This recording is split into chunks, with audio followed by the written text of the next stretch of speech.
Thank you all for tuning in today. This is the first of many videos like this to come of the Empower You series. Today's video is going to be on goal mapping, how to reach your full potential. Personally, I don't believe in New Year's resolutions. I don't believe resolutions really work, and facts go to prove it. Over 60% of people will give up their New Year's resolution within the first 6 months. And only 8% of people will actually achieve their New Year's resolutions. That really says something. I'm much more focused on setting goals and goal mapping for the new year, and I've found a lot of success in actually going that route versus making New Year's resolutions.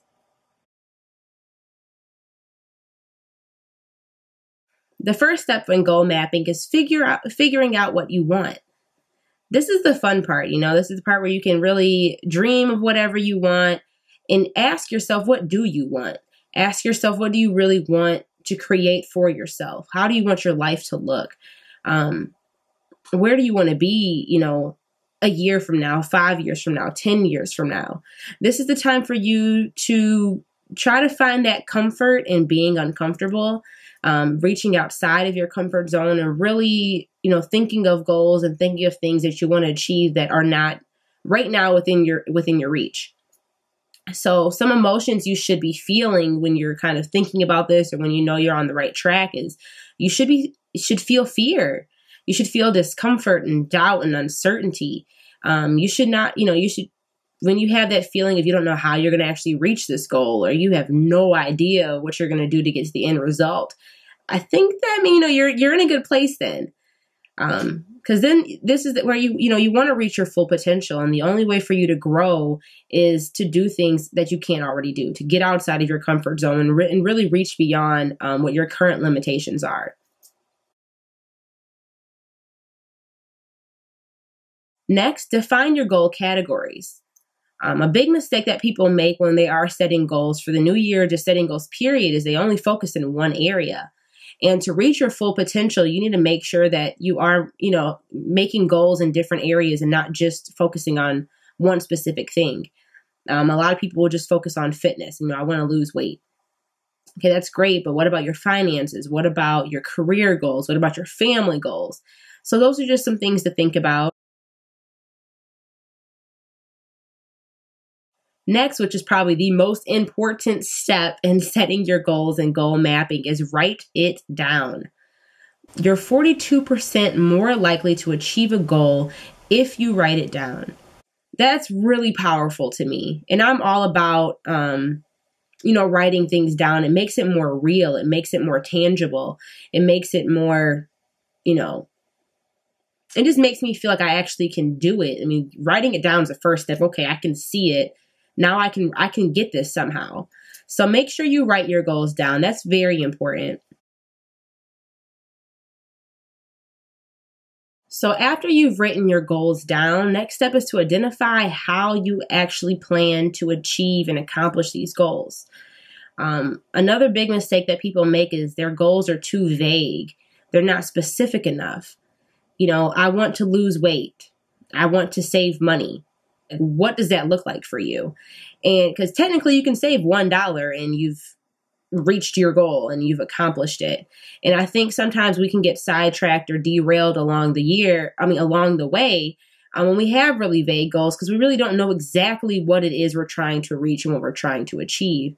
So make sure to identify how and, make action plans and action steps on how you actually plan on accomplishing those goals. You don't need to see the end from the beginning, but you need to know your next step.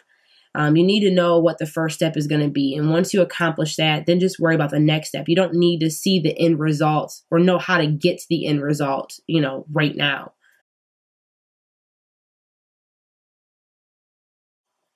Create time frames and benchmarks.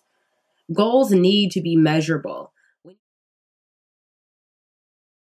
So if you want to save money, and I want to save, $1,000, I want to save $500 every 2 weeks, or I want to save $250 every 4 weeks. And when do you want to actually accomplish that by? I want to save $1,000 in 1 month. So you need to make your goals, set benchmarks for yourself. Because certain goals you make aren't going to take you all year to accomplish them. And, creating benchmarks and creating due dates creates a sense of urgency. And that urgency is what's going to help motivate you and help get you to actually accomplish those goals.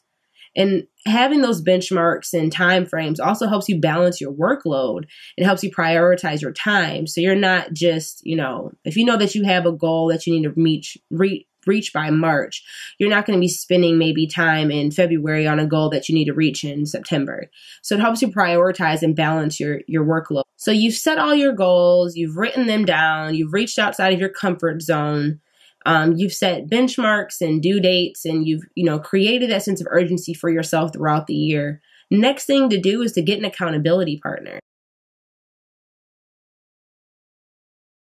You find somebody to share your goals with and to hold you accountable to them. Having somebody to hold you accountable to your word just gives you one more reason why you should finish it, or gives you one more, mode of motivation to get you to help you reach your goal.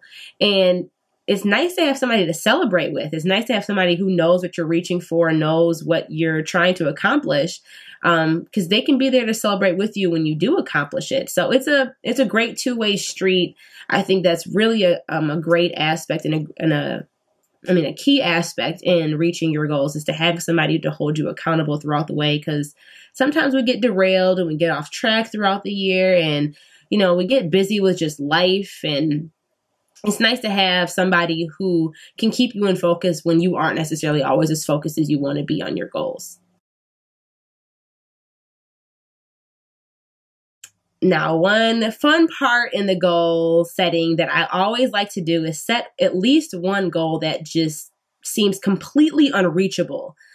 You set this goal and there's no way I'm going to actually do this, or there's no way I can actually achieve this. And this is time for you to really shoot for the stars, really completely get out of it's not even in your comfort zone or outside of your comfort zone. This goal just seems like it's just out of the universe. There's no way you can do it. And I love doing this because you'll really be shocked at what you can accomplish when you push yourself. And it's just amazing to know that, hey, I set this goal in December of 2014. It seemed completely unreachable. And by the end of 2015, you reach it. It surprises yourself. It really pushes you to that next level. And it's nerve-wracking for me to do it. At the same time, it's probably one of the most rewarding parts of setting my goals and at the end actually accomplishing them, knowing that I actually did this. So I do challenge you to set one goal that seems completely unreachable to you right now. And last but not least, after the end of all of this, your goals need to be an active part of your daily life. And I say this only because, throughout the year, and even the facts showed, over 60% of people, gave up on their New Year's resolutions within 6 months. It needs to be an active part of your daily life. Put your goals somewhere where you're going to see it every day. Even when you're not consciously thinking about it, you seeing it and you reading it and glancing it over because it's in your, sight of vision is going to, work with your subconscious. Your subconscious is still going to be working on it. And I say do what works best for you. I have a dry erase board outside of my bedroom in front of my bathroom. So every morning, no matter what, I walk out of my room, I see it. I go to the bathroom, I see it. I walk past it so many times in a day. And writing it on that whiteboard, it's something I see every day. It's a very active part of my daily life. And so that's one place I put my goals. I also goal map and write out my goals on a piece of paper, and I will put it next to my mirror. And I'm in the mirror all the time, sadly to say. So it's a place I see it. I always see my goals. And maybe writing it out doesn't work for, writing it out on paper and sticking it on a wall doesn't work for you. Maybe putting it on your computer in Evernote or in OneNote or on those little Post-its that are on computers now. Just somewhere where you're going to see it every day. Hang it on your wall. Create a vision board if you're more of a visual person. I know some people will type their goals out, make it all fancy, put it in a frame and hang it on the wall. But making your goals an active part of your daily life is just so important because, again, out of sight, out of mind. When you don't see them, throughout the year and just as time goes on, you can forget about them. And, we don't want that to happen. We want, you want to reach your full potential. I want you to reach your full potential. So make sure to make your goals an active part of your daily life. So just to recap on goal mapping and reaching your full potential, you got to figure out what you want, define your goal categories, and try to make goals in different categories so you are reaching your full potential and you're not just focusing on one area of your life that you want to improve. Make sure to write your goals down, identify how you're going to accomplish those goals, set time frames and benchmarks so your goals are more measurable, so you know actually when you achieve them and you have something to work towards. Get an accountability partner. Set at least one goal that just seems completely unreachable to you, and make your goals an active part of your daily life. And just as we're finishing up here, I'd love for you to share with me what some of your 2015 goals are. Please feel free to leave that down below in the comment section or message me if you want us to be a little bit more personal.